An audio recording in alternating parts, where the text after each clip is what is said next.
வாழ்க வளமுடன். பேராசி ஆனந்தி அன்பழகன், திருவண்ணாமலை. இன்னைக்கு சிந்தனையாக என்ன எடுத்துப்போம் அப்படின்னா, உளப்பயிற்சி அப்படின்னு சுவாமிஜி கொடுத்துருக்காரு.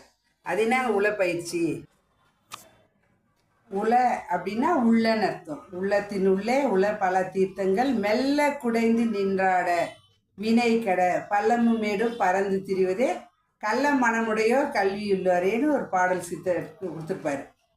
அப்போ உள்ளத்தின் உள அப்படின்னா என்னங்க, நமக்குள் இறைவன் இருக்கிறான் என்பதை எப்படி உணர்ந்து கொள்வது அப்படின்றத உணர்த்துவதற்கு தான் பயிற்சி எடுக்கணும்.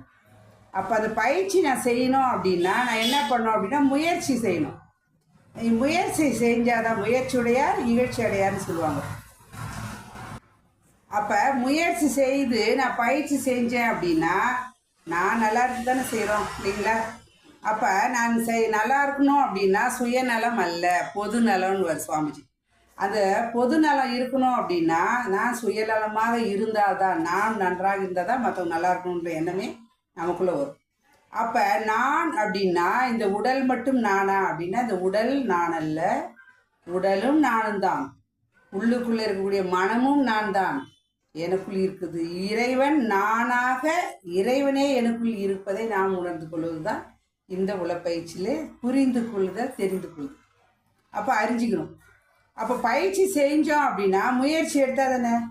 அப்போ முயற்சி என்ன செய்யணும்? இன்றைக்கி மனவள கலையில் உடற்பயிற்சின்னு ஒன்று கொடுக்கறது தான்.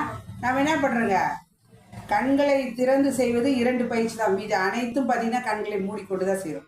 அப்போ கண்களை மூடி நம்மை நாம் உணர்ந்து கொள்கிறோம், தெரிந்து கொள்கிறோம். உடல் இருக்கக்கூடிய உறுப்புகளோடு பேசுகிறோம், இணைகிறோம். அப்போ உளப்பயிற்சின்றது அங்கேயே ஆரம்பிச்சிருக்கு. அப்போ அங்கே ஆரம்பிச்சது மனசில் உயிரை நாம் திடப்படுத்தி கொள்கிறோம். அப்போ மனதுக்கு ஒரு பயிற்சி தரும்போது என்ன பண்ணுதுங்க, தியானம். அப்போ தீ என்றால் அறிவு, யானம் என்றால் பயணம்ன்றது நம்மளுக்கு எல்லாம் தெரிஞ்ச ஒரு விஷயம்தான். அப்போ அறிவின் வழி பயணம் போகுது அப்படின்னா வாழ்க்கை சிறப்பாக இருக்கும். ஆனால் உணர்ச்சி வயப்பட்ட நிலையில் வாழ்க்கை போகும்போது என்ன நடக்குது, அங்கே துன்பம்தான், கஷ்டம்தான். அப்போ மனம் உணர்ச்சி நிலையில் இருந்து உணர்வு என்ற நிலைக்கு வர வேண்டும். அப்போ உணர்வு என்ற நிலைக்கு வரும்பொழுது தான் இறைவனை நான் உணர்ந்து கொள்கிறேன், புரிந்து கொள்கிறேன், அறிந்து கொள்கிறேன். சுவாமி அழகாக ஒரு பாடலை கொடுத்துருக்காரு பாருங்க, பிரம்மம் அப்படின்னு ஒரு பாடல். என்ன கொடுத்துருக்காரு அப்படின்னா, நான் என்ற பிரம்மத்தை அறிந்தேன். நான் அப்படின்னா நான் கிடையாது, இறைவன் எனக்குள் இருப்பதை நான் உணர்ந்தேன். அது நினைவுதனில் முடிவாகும். அதுதான் என்ன ஆகுதுங்க, என்னுடைய எண்ணத்தின் முடிவாக முடிவதே அந்த இடத்துல எண்டில் இருக்கிறது எது அப்படின்னா இறைவன் தான். அப்போ இங்கிருந்த வரல எண்ணம் என்னாச்சுங்க, அலை பாய்ந்து கொண்டிருக்கிறது. அப்போ அசைந்து கொண்டு இருக்கிறது. அப்போ நிலை பெறணும் அப்படின்னா அவங்க நிலை பெறும்போது தான் எண்ணங்கள் என்ன பண்ணுதுங்க, அந்த இடத்துல முடிவாகும், அதுவே மூலமாகும். அப்போ மூலமானது எது அப்படின்னு பார்த்தீங்கன்னா சூனியமே. அப்போ சூனியமாக இருப்பதே தோற்றங்கள் எல்லாம் அதிலிருந்தே சுத்தவெளி மௌனம் அது. அப்போ சூனியமாக இருந்தது தான் அது என்னாச்சுங்க, தோற்றங்களாக உலகங்களாக மலர்ந்தது, உயிர்களாக வந்தது. அப்போ ஓரறிவு முதல் 5 அறிவு படைத்த விலங்கினம் 6வது அறிவு படைத்த மனிதனாக வந்து கொண்டிருக்கிறது. அப்போ அந்த சுத்த வெளியே தான் மௌனம் அது. ஓமை இல்லை, சொல்ல வார்த்தை கிடையாது, உணர்ந்து கொள்ளத்தான் முடியும். அப்போ ஊன் உருவில் ஓடும் உயிர் சுழற்சி வேகம். அப்போ ஊனுக்குள் நீ நின்று உலாவினதை காணாமல் நான் என்று நலமழிந்தேன் பூரணமேன்னு சொன்னார் பாருங்க. அதுபோல் இந்த ஊன் என்ற இந்த உடலுக்குள் ஓடும் உயிர் சுழற்சி வேகம். உயிராக இயங்குவது யாருங்க, இரையாற்றல். அப்போ இரையாற்றல் தான் எனக்குள்ளே இருந்து இயங்கி கொண்டிருக்கிறது. அப்போ உற்பத்தி செய்கின்ற மின்சாரத்தில், அப்போ மின்சாரமாக எனக்குள்ள இருப்பதுங்க இயங்கி கொண்டிருக்கிறது.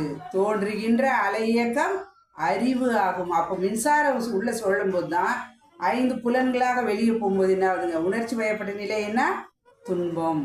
உணர்வு என்ற நிலையில் போகும்பொழுது அமைதி பேரின்பம், இன்பத்தை கடந்து அமைதி பேரின்ப நிலையாகும்.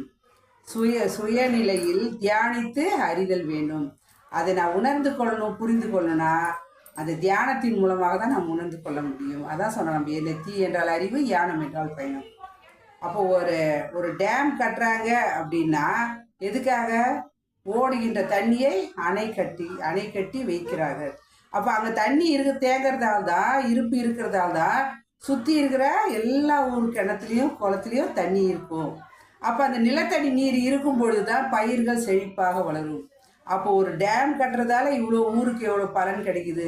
வேஸ்ட்டாக போகிற தண்ணியை அந்த அணை கட்டுறதால தான் இன்றைக்கி எல்லாத்துக்குமே உதவுது. அதுபோல் நம்ம 5 புலன்கள் வழியாகவும் எண்ணங்கள் வழியாகவும் போகின்ற எண்ணத்தையும் செயல்களையும் அமைதிப்படுத்தி ஒழுங்குபடுத்தி கொண்டால் வாழ்க்கை உணர்ச்சி வயப்பட்ட நிலையில் இல்லாமல் உணர்வு என்ற நிலையில போய் அறிவு என்ற நிலையில இறைவனை உணர்ந்து கொள்வோம். இதுதான் உளப்பயிற்சியாக சுவாமிஜி அழகாக சொல்கிறாரு.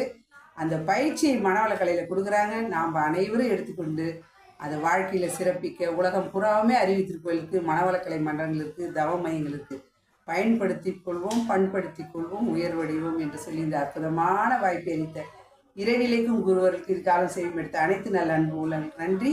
மீண்டும் சந்திப்போம், சிந்திப்போம். வாழ்க வளமுடன்.